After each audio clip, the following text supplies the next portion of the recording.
right, good morning. Odessa Wesleyan Church is our journey through our Bible. And this week we are in Second Kings, chapters 15 and 16. And then we're going to be looking at Isaiah chapter 7 all the way through to 17. So to give us a little bit of a timeline about where we are here in God's story with God's people. About 792 BC, Uzziah, which is the king of Judah, he is reigning alone with his son in the last 10 years, Jotham. So Uzziah ended up, he started off really, really well. One of our previous lessons we were talking about. And then towards the end of his life, last 10 years, he got a little too full of himself. And because he didn't repent of his sin, God, sent a curse on him, basically leprosy, where he was banned from all people, like no contact with anybody else. His leprosy was that deadly. So his son Jotham, for 10 years, reigned as well, and then he took over as king. So, and then even through Jotham's life, we have in Israel or in Judah, we have a pretty stable environment. Leadership's there, things are doing really good. Uzziah had come in and did all these, not just economic and military and political, but the most important spiritual reforms. That the temple was restored, that people actually, by the leadership all the way down to the lowest of low, we're following God. Yahweh is our God. And we're not going to tolerate all these false idols and all these false practices. So things in Israel seem to be pretty good, even though if you look just across the border in Israel, and if you look outer, you would say in Judah, these people, you've got Egypt now is starting to again consolidate some power and starting to be a threat.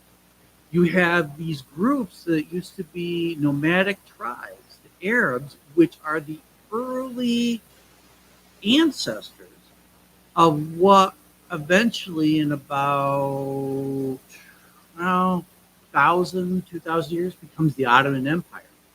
And basically, in our modern time, the Arab League, that they're, kind of starting to consolidate, settle down, starting to threaten, the borders. And then, of course, we have the Assyrians. The Assyrians, at some points, very, very strong, and then they end up in the civil war, and not so much. Then they get together. And so they're friends, you would think. They're brothers, even though they're estranged with Israel. Well, the problem in Israel is going to suffer through constant leadership changes and crises from this point on to the end of their history. And here in 792, the history of Israel, the northern kingdom, is really in its last years. And that's why I called this lesson Stumbling to the End. Because by the end of the lesson today, we will come to the very last, and I'm going to put the words, quote, king, and I'll explain why I'm putting it in quotes later on, of Israel by the end of this lesson. In our modern era, most places we see, most nations, even down to the localities, we see are used to set expected cycles of national, local, state leadership changes. And especially here, in the U.S., it's one of the unique things that made America so unique in the history of the world is they came from, yes, they had stable leadership by the king, but really the reason, the people had no choice in choosing their leaders. Even at that time during the American Revolution, the Parliament, that was the upper elite. Changed it from, the common laborer to the most rich and powerful person of the world, all had a say in who their leadership was. And when the leadership changed by election, people may have been upset. People may have been grumpy, but only one time in our history, one time, the Civil War, did we see people actually take up arms against their fellow citizens and fight against the leadership change. So, and usually we see in, that the cycle leadership's, a term of office is 2, 4, 6 years. And usually change happens either by the office holder getting voted out or in some cases term limit. They can only serve so many terms in that office, or they decide to run again, which again in human history, think about that for a minute. You have power, you have influence, and you may have some prosperity. You want to give it up? You want to give it up without someone pointing a knife or a gun or a spear at you? You know, the natural human tendency is I have power, I'm not going to give it up. But that's one of the unique things, again, that we see in our modern age that has developed is, the office holders sometimes just say, I'm tired of being in politics, or I'm tired of, being the mayor, or whatever it may be. I'm going to retire. I'm going to be done. Um, and most of the changes we see are expected and us accepted as well. That, we know election cycle is going to happen. We know when there's change. We may not be happy with who won the election, but that's what our country's founded on is this choice, and so we tolerate it and we still pray for our leaderships. So that's the modern.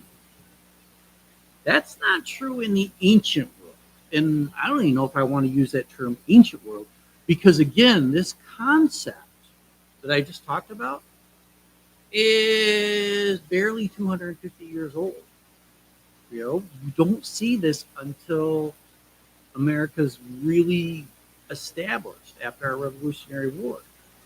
In the ancient world, and even parts of the world today, is ruled by monarchies, or ruled by one person or a family that holds all the power. And the expected kingship was to be passed from generation to generation. The king, the queen, whatever it would happen to be, that once he or she died, then usually the eldest son or the eldest child would take over, but sometimes different, but at least one of their heirs, one of their children would take over the kingship. And we just seen this recently, in England. We saw this, Queen Elizabeth, passed away, and immediately, who was named king? Charles was named king. Now, he wasn't, what do I want to say? He didn't go through the coronation for a year later, or months later, I think it was, because of, their tradition of mourning. But the most stable nations had rulers who lived and ruled lengthy times, died naturally in office. And this was a great benefit to the citizens because, again, as we talked about, we've seen a little bit in Judah, that when they've had kings who not just lengthy times, but also obedient to God, things were stable. Well, we have a little problem here. In Israel itself, in the second generation, or into this generation. So we're gonna look here. Just give me 1 minute. My darling, lovely cat, when it was printing, and I wasn't in the same room as when it was printing, knocked it off the printer and it flew all over the place. And Pastor Brian thought he had everything in the right order. And as Pastor Brian's looking at his notes, he doesn't. All right, so we're going to start looking at the kings because, like I said, through the next decades in Israel, we are going to see constant, and not just constant change of the person, but the constant change in attitude, in outlook, in how our loyalty should be. So we're going to start off here in Second Kings chapter 15 and starting at verse 8. So Zechariah becomes king. And Zechariah is Jeroboam the second's son. Now, this is not the same Zechariah as the prophet. This is two different people. And according to the scripture here, he lasted 6 months in office. And he was assassinated by one of his generals. In verse 9, here's something to point out. This is talking about Zechariah. He did evil in the eyes of the Lord as his predecessors had done. He did not turn away from the sins of Jeroboam, the son of Nebat, which he had caused Israel to commit. 2 Kings 15:9. Now, okay, let's remember who was Jeroboam. Jeroboam led the rebellion after Solomon's death against Rehoboam when the nation of Israel was the nation of Israel. He stood up, led a rebellion, and they had a split. Israel, the northern kingdoms, with mostly 10 of the tribes, and then Judah remaining with 2 of the tribes and parts of the other 10 tribes to the south, which, a lot of times biblical scholars refer to the northern kingdom, the southern kingdom. So you had 2 nations. Jeroboam was the one who did that out of prophecy against Solomon, who, he built this temple and he wrote all these Psalms and these Proverbs and, all this stuff. Very wise man. But towards the end of his life, he started chasing these false gods and tolerating his wives that he married, setting up altars. So God said, because you did that, I'm going to punish you.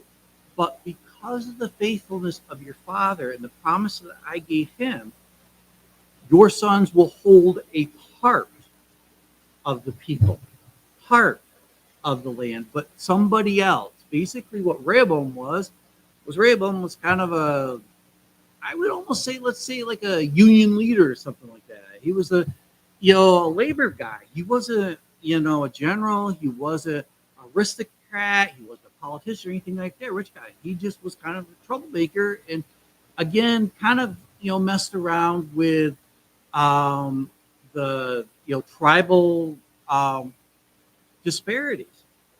So, and then what did he do? God told him. God sent a prophet saying, "You're the king. Because I'm punishing Solomon for what he did, you're going to be the king of Israel." So what did Jeroboam do out of gratefulness? He cast 2 golden calves and said, "Nope, that God Yahweh over there in Jerusalem, we're not going to worship him. This is the God of Israel." And so God said, I took you from nothing, made you a king. All I wanted you to be is obedient, faithful. Since you're not, your family line will come to an end and there will be nobody left. Fast forward a century or 2. Zechariah was the last living descendant who ruled Israel of Jeroboam.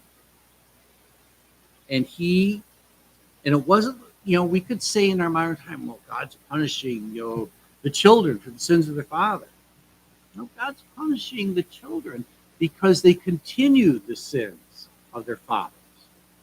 And that's what, verse 9 is about there, that he continued. Because again, we see, remember Ahab, the major king there, that every descendant of Rehoboam kept getting worse and worse and worse, or Jeroboam got worse and worse and worse. So this fulfilled the prophecy that was given in 1 Kings chapter 13. So if you want to refer to that later on this week, if you're reviewing your notes, in 1 Kings 13, we're talking about that. So then along comes Shallum in 2 Kings 15, 13 through 16. He was the general that, assassinated the son. So he, was the one that took Zechariah out and said, "I'm the king." Pretty successful guy. He reigned 30 days.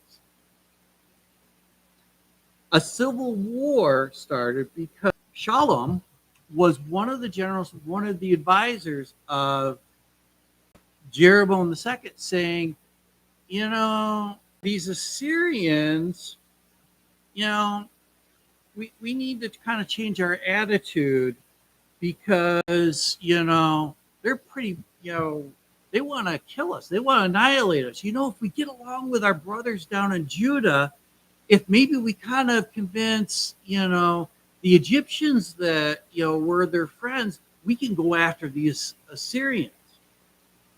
The problem was that Zechariah and Jeroboam II, their attitudes were just a little bit different. Maybe tolerating the Syrians, not really. Maybe we'll just kind of, send them some money, bribe them, pretend to be allies. There was a major faction that said, oh no, these Assyrians are too powerful for us. We need to do everything to make peace with them. So Shalom was killed. There was a civil war that happened over this. Do we get along with the Assyrians or we become enemies of the Syrians? Do we get closer to our brothers and sisters in Judah or we get farther away from it? So along comes Menahem in 2 Kings 15 through 17. He reigned 10 years after winning the Civil War. And he ended up paying tribute to the Assyrians to not invade the nation. So by this point, the Assyrians have finally figured out all their internal conflicts. They finally have created an actual kingship and a hereditary line. They've gathered their armies together. And remember, we've talked about a bunch of times, these Assyrians are bloodthirsty people. They don't just want to conquer the world. They want to annihilate everybody except for their own flesh and blood. These Assyrians were like, for those of us who lived through the Cold War and having that fear of the communist nations, and people living in the communist nations, their leadership having the fear of the Western democracies. It was kind of like that tension, except for there wasn't like the Cold War. It was the Assyrians are coming. They're coming to take us. And so what the king did is he gave the Assyrians 1,000 talents of silver, and the army went back home. He bribed them. Now, we think about that. Okay, what's the big deal about that? So I did the little math there, and you can look at this in just about every Bible. 1,000 talents, which was their measurement of silver, is 38 tons. Think about that for a minute. 38 tons of silver. He bribed them.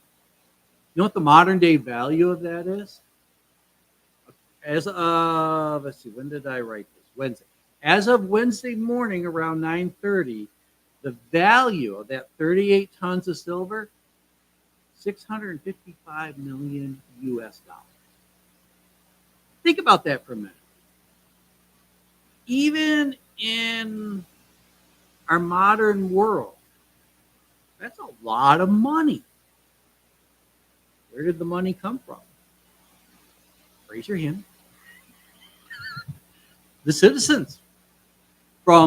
According to the biblical passage here, in order to pay for this, he established harsh taxes. Harsh taxes were laid upon the people. Now, what do you think the result was? Were they happy? Well, hey, the Assyrians are invaded us. The king had to do something. The biblical passage here says this created strong resentment in the land. So this king dies. The next king that comes up is Pekah. And excuse me if I'm butchering these names. I really can't pronounce things too well. 2 Kings 15, 23 through 16. His father was still alive as king. For some reason, we don't know why. The writer of 2 Kings here doesn't tell us why. But for 18 years, he reigns as co-regent with his father. but he only rules about 2 years after his father's death. We don't really know why he's co-regent. Maybe his father was a little bit older. Maybe second, clearly made him second in charge of like the chief general. Really don't know why he was co-regent, but for 2 years he came into his own. Now again, keep in mind, people not happy that they're paying all this taxes, that they had to give up their silver, which we're in the age now in history where we're not trading. Okay, I need a cow from you, so I'll give you 20 gallons of olive oil and 5 gallons of wine. Okay, that sounds like a good trade. We're actually dealing in what they would call money. The actual talents are basically coins. They didn't have paper money, so they're actually having currency here. So people's money is being stolen. The tradesmen, the farmers, they're having to sell off livestock, and so Peckham ends up getting assassinated. So the next king comes along, Pekah, who leads this rebellion. 2 Kings 15, 27 through 31. He reigns about 20 years. And look at verse 28 there in chapter 15. He did evil in the eyes of the Lord. He did not turn away from the sins of Jeroboam the son of Nebat, which he caused Israel to commit. Okay, so he's an evil king. Go back again. Remember we talked here, we said this at the beginning of the lesson. Why was Jeroboam's line ended? Because of their sinfulness. If you're watching Pastor Tammy's camera, I apologize because I'm talking with my hands today and I keep hitting it. We're not having an earthquake. Too much caffeine in my system. So remember, because of the idolatry, because Jeroboam was set up from nothing as king, because he rebelled against God, failed to acknowledge God, his line ended. We're trying to establish a new line here, not very successful. And there was a very clear prophecy. But yet, what does Pekah do? He continues in the sinfulness, continues in the idolatry, continues to keep the people who want to go to Jerusalem to practice the Judaic religion, bars them from it, tries to adopt these other gods in order to appease, like the Assyrians try to adopt their gods in order to say, hey, we share the same religion, guys. Why do you want to be our enemies? And so he continues to do that. He would be the last king that the Assyrians did not set up as, again, king. Eventually, Israel would become similar to a province of the Assyrian nation. We could compare it to very much like we have territories here in the United States. We have like Puerto Rico. We have Guam. We have, Wake Islands. We have like U.S. Virgin Islands. They are not states. Their people are citizens of our country, but they're not really states, as we would think of it. What Israel would eventually become at this point, towards the end of Pekah's reign, is a word used a lot through history, is vassal state. That you're a nation, but you're a king, you're wearing the crown, but everything you do and accountable for answers to the big guy in the bigger nation with the bigger army. Very much similar, if you're familiar with New Testament times, Herod. Herod was the king of Galilee.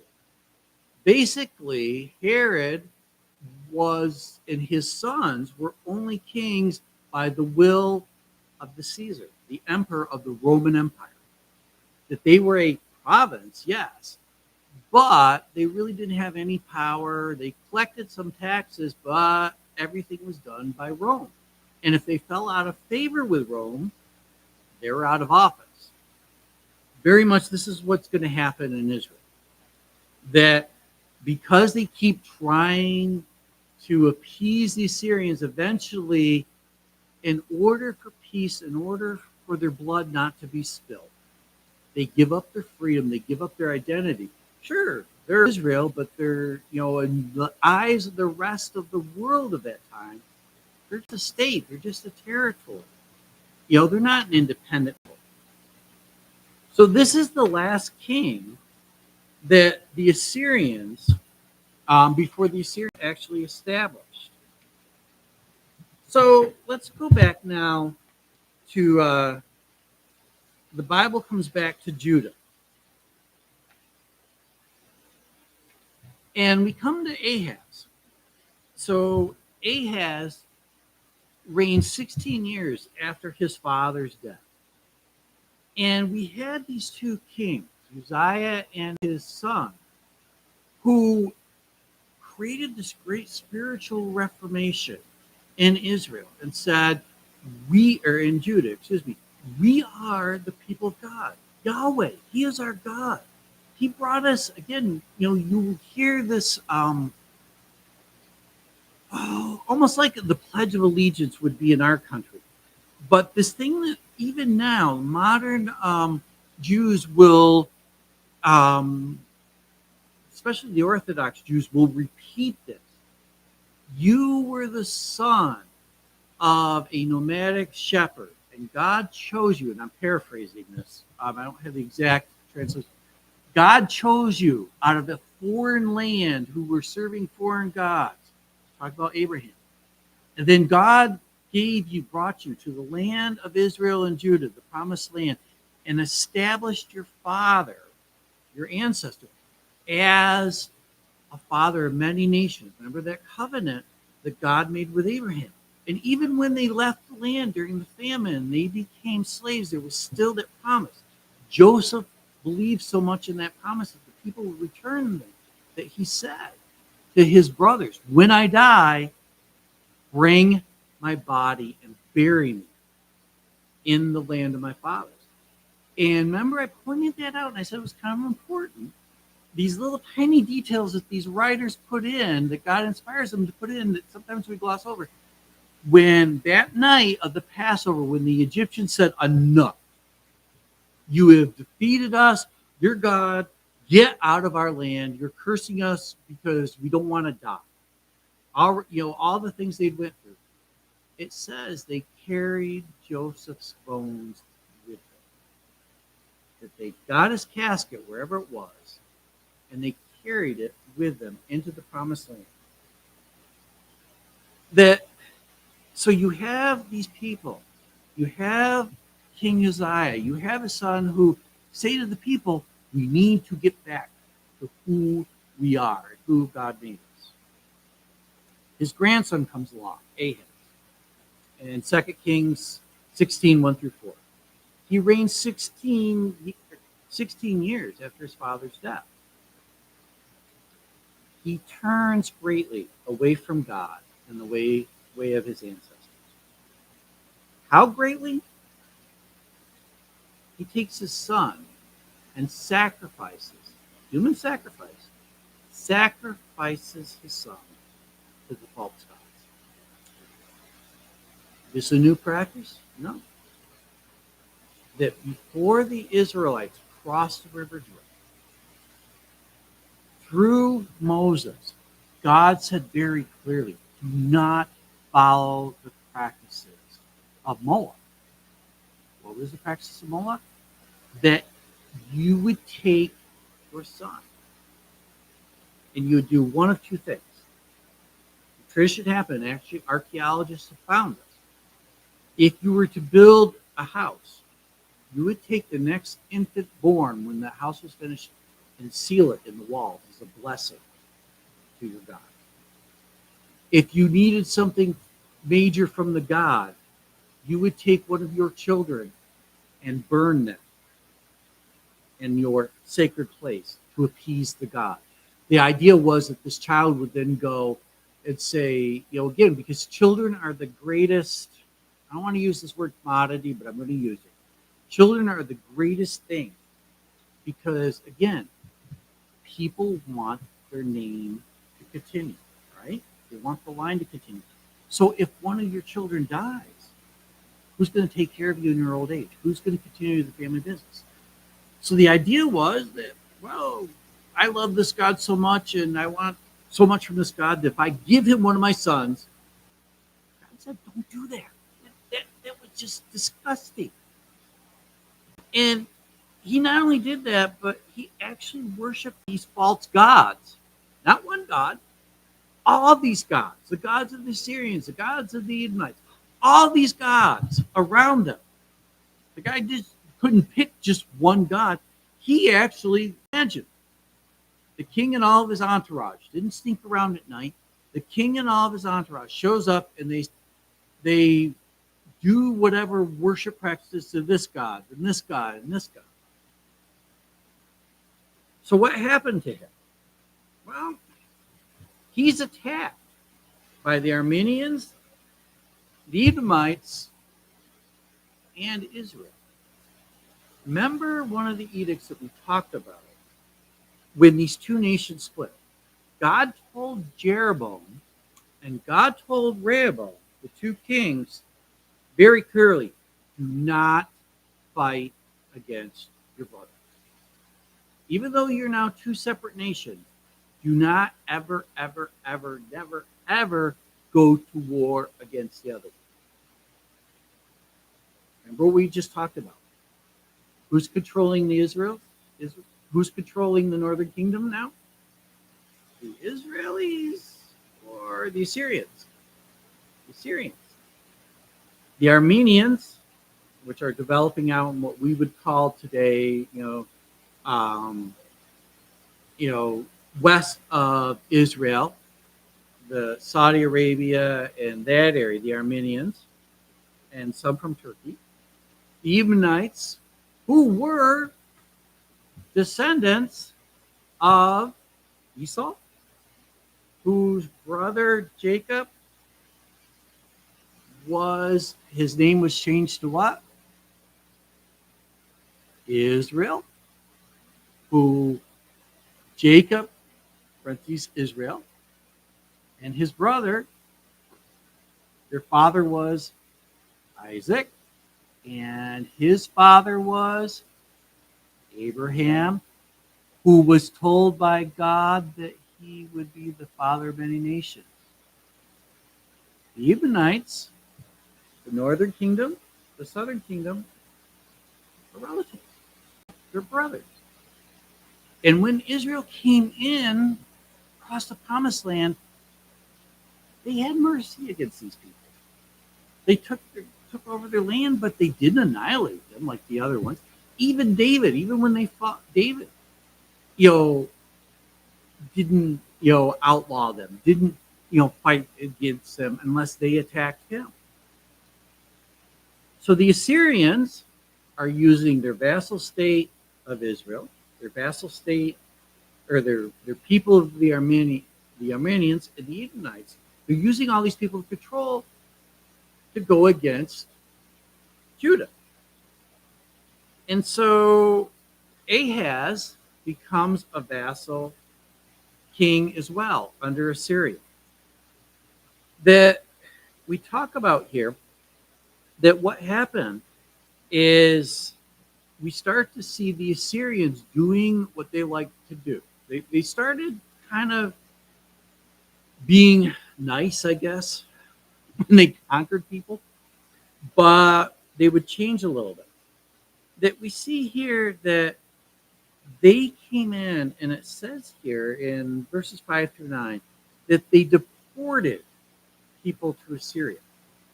So what the Assyrians would do is when they conquered a land, they would come in, they would take the elite and the leadership and bring them back to Assyria, kind of like education. We Assyrians aren't that bad. This is the way of life and whatever.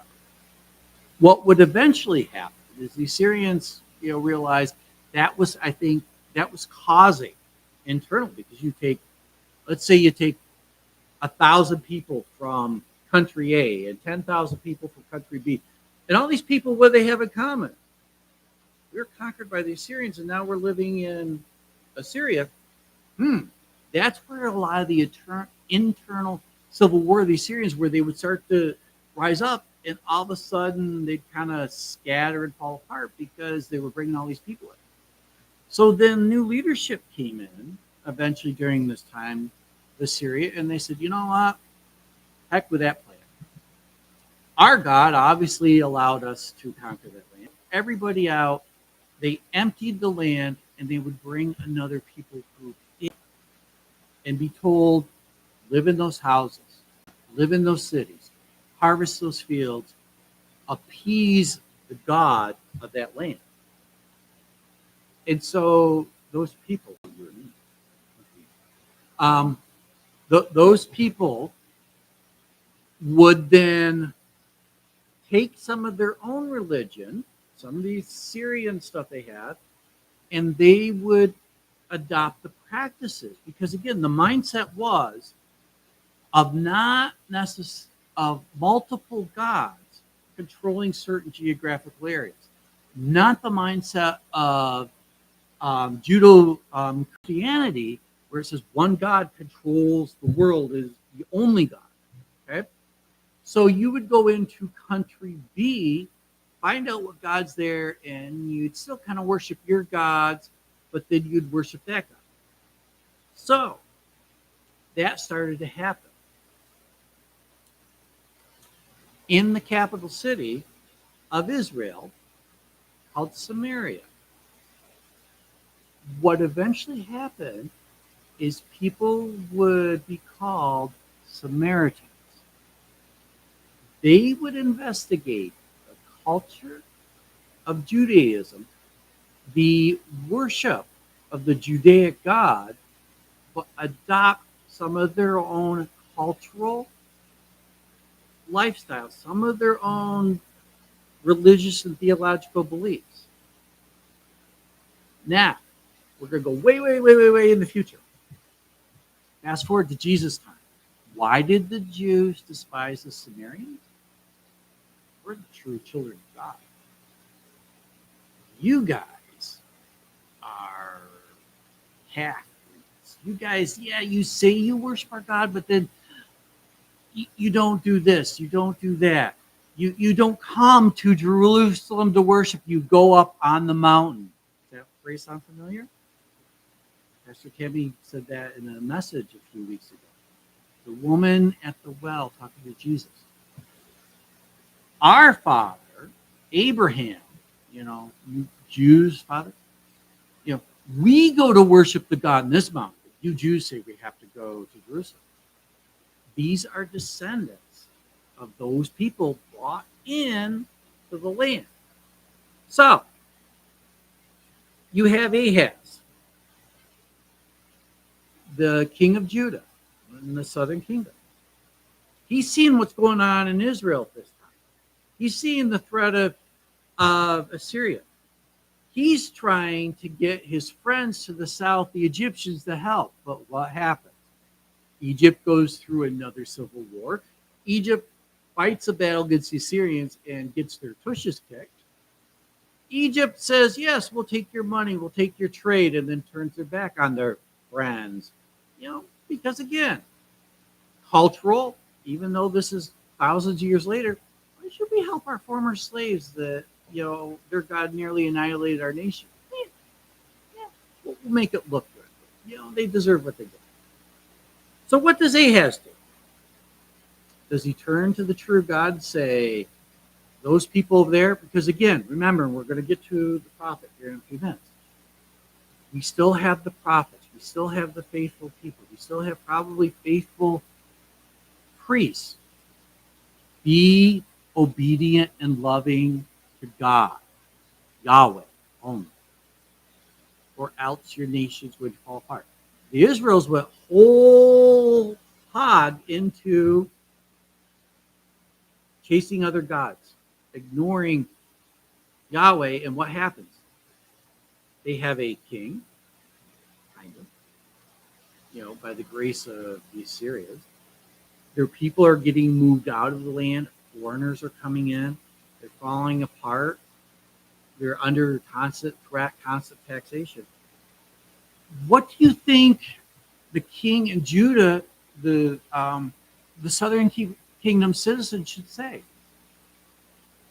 Maybe we need to go back to God, trust God. What are the prophets saying? Go back to God, trust Him. What does King Ahaz do? I know.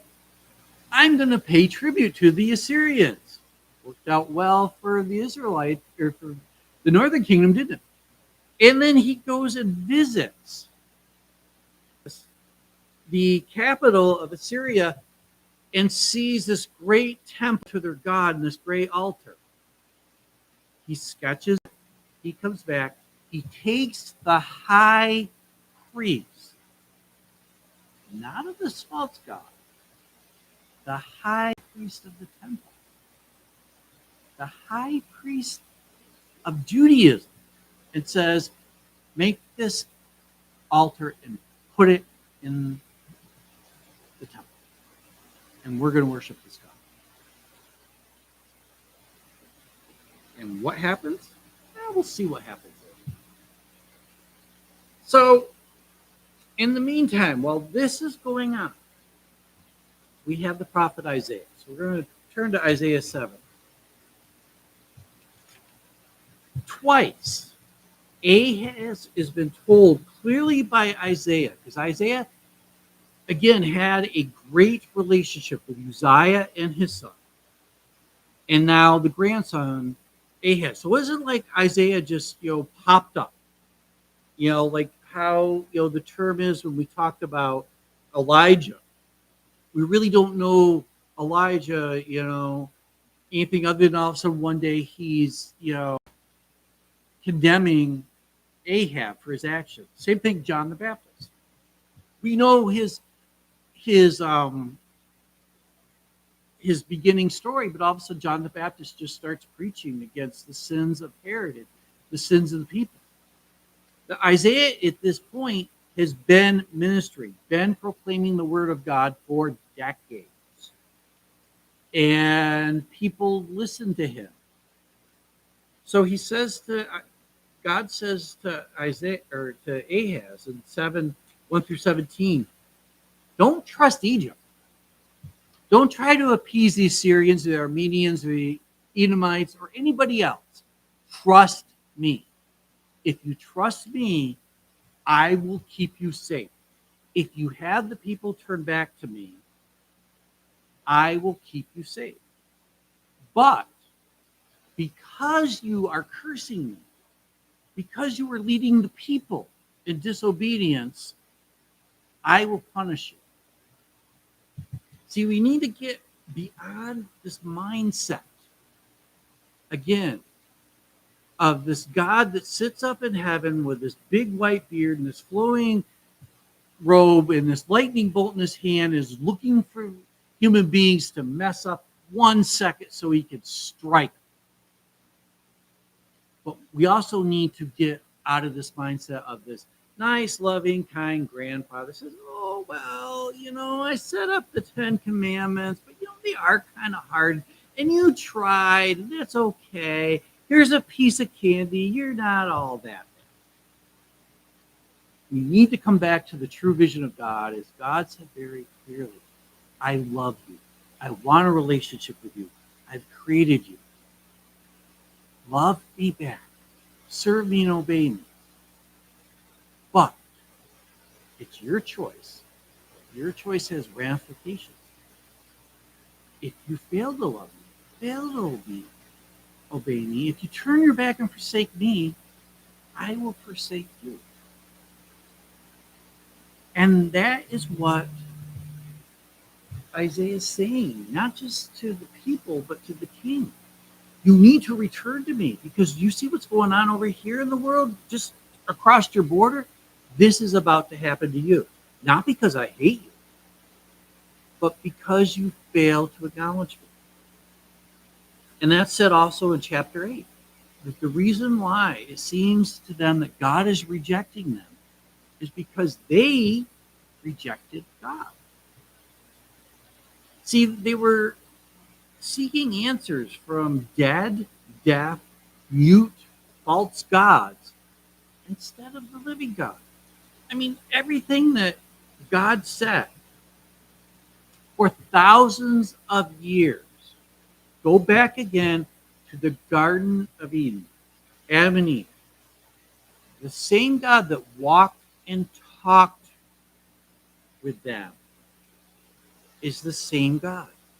The same God that called Abraham and took him to the land that they're now living in and said, this will be your land, your family's land, your children, and they will be numerous. That's the same God. Abraham's descendants out of slavery, defeated the most powerful nation of the world, brought them to their knees, and then gave them that land. The same God who gave them the commandments, who said, this is all you do to follow me. The same God that David worshiped, that Solomon worshiped, this same God that did all this stuff. Why are you going to a piece of wood? Why are you sacrificing your child to a God? I never asked you to do that. I would never expect you to do that. Why are you doing all this stuff when I am your creator? I am the one. All you have to do is love me and obey me and want a relationship with me and do what I expect. But the people and the king, they only listened which was soothing and pleasant, what they wanted to hear. Also, you think this disruptive arguments of social media is something new that's been created in the last 10 years? Human beings, we only want to hear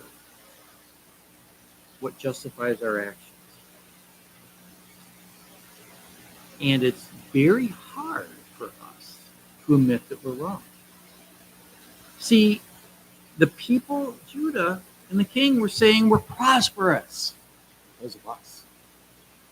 We're at peace because of our king and our army. They abused the poor and needy. They were perverting justice. Whoever offered the most money got the ruling in court. Sounds pretty bad. But at the same time, and I have this in capitals here in my note, at the same time they were claiming to be God's people. Think about it. The 10 Commandments. Love me with everything. Yeah, we're God's people. Maybe at the Sabbath, once a week. But the rest of the week, they were no different than the ones that served Moloch. They were no different than the ones that served Baal. They were no different, than the ones who whatever. They forgot that it's not just a religion of the mouth. It's a religion of the heart and the hands as well. So, will Israel and Judah repent of their sin?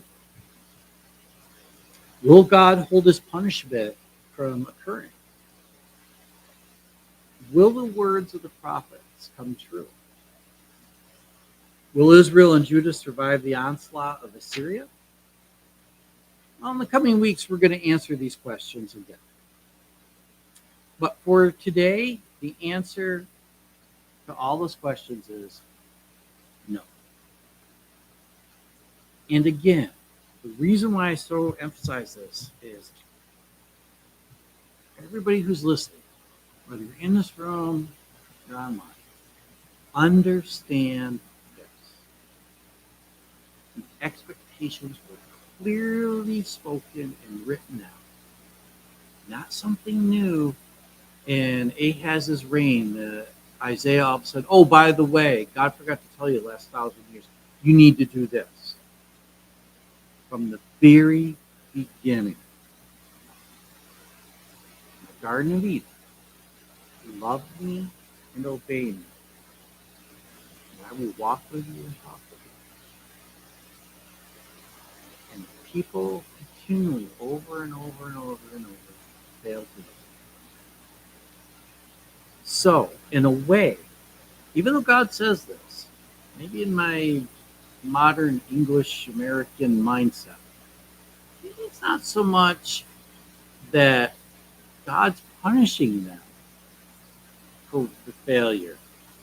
Maybe it's they're fulfilling what God says.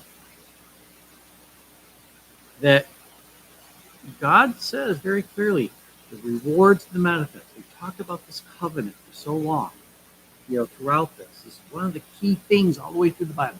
This covenant, it's just not automatic. I mean, do whatever you want, and God's still gonna, sprinkle you with happiness and glitter. That God will do great things in your life and through you. You have to get in your heart, your soul, your mind, your very. All right. So for next week, we're going to look at the book of Micah. So the book of Micah, and then Second Chronicles 27:28.